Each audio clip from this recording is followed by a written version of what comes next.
খুব সহজে ইংরাজি শেখার আমার এই ছোট্ট চ্যানেল ইজি লার্নিংয়ে আপনাদের সবাইকে স্বাগত।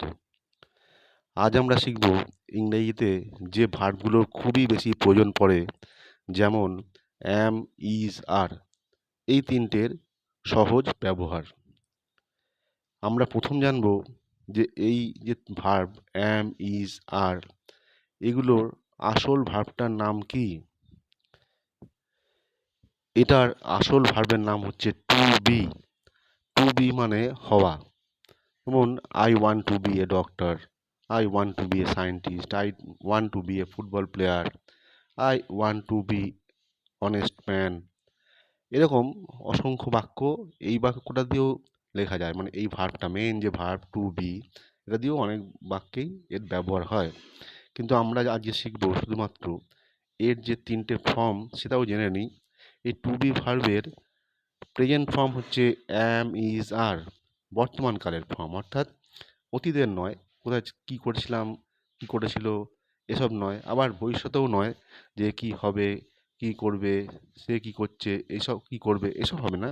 প্রেজেন্ট টেন্সের ফর্মগুলোতে এটা বসে। অ্যাম, ইজ, আর, এই তিনটে হচ্ছে বর্তমানকালে কিছু বোঝালে তখনই এইটা বসে, অ্যাম, ইজ, আর। অতীতকালের বিষয়ে বসে না, ফিউচার টেন্স বা ভবিষ্যতের ব্যাপারেও এটা বসে না। এবার আমরা জানব এই তিনটে ভার্বের মানে এবং এর ব্যবহার। অ্যাম মানে হচ্ছে হই, এটা শুধুমাত্র আয়ের সাথেই বসে। ইজ মানে হয়, আর মানেও হয়। এ দুটোর মধ্যে দেখুন, ইজ হচ্ছে একজন বা একটা বোঝালেই বসে, আর বসে যদি বেশি বোঝায় তাহলে আর বসে, আর ইউটা হচ্ছে সবসময় আরের সঙ্গে বসে। এই হচ্ছে মূল নিয়ম, যে অ্যামের সঙ্গে আই বসে, অর্থাৎ আই থাকলে শুধুমাত্র তবেই অ্যাম বসবে, অন্য কিছু বসবে না।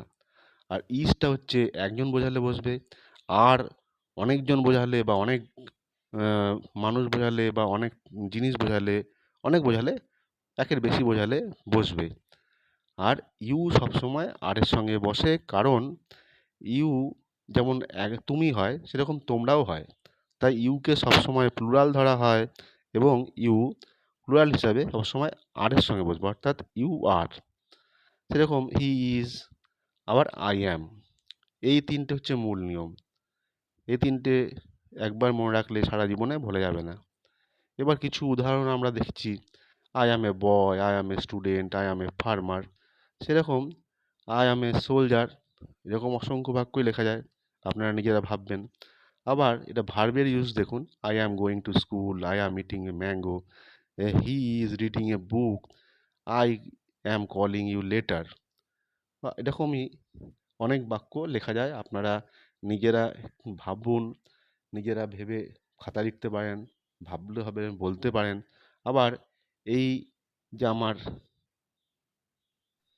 যদি এই চ্যানেলটি ভালো লাগে, যদি এই শিক্ষা, এই পদ্ধতিটা ভালো লাগে, তাহলে অবশ্যই এই চ্যানেলটাকে সাবস্ক্রাইব করুন। এরকমই ছোট্ট ছোট্ট ভিডিওর মাধ্যমে ইংরেজির বেসিক গ্রামারগুলোকে আমরা শিখে সহজেই বলতে শিখতে পারবো, শিখব। ধন্যবাদ।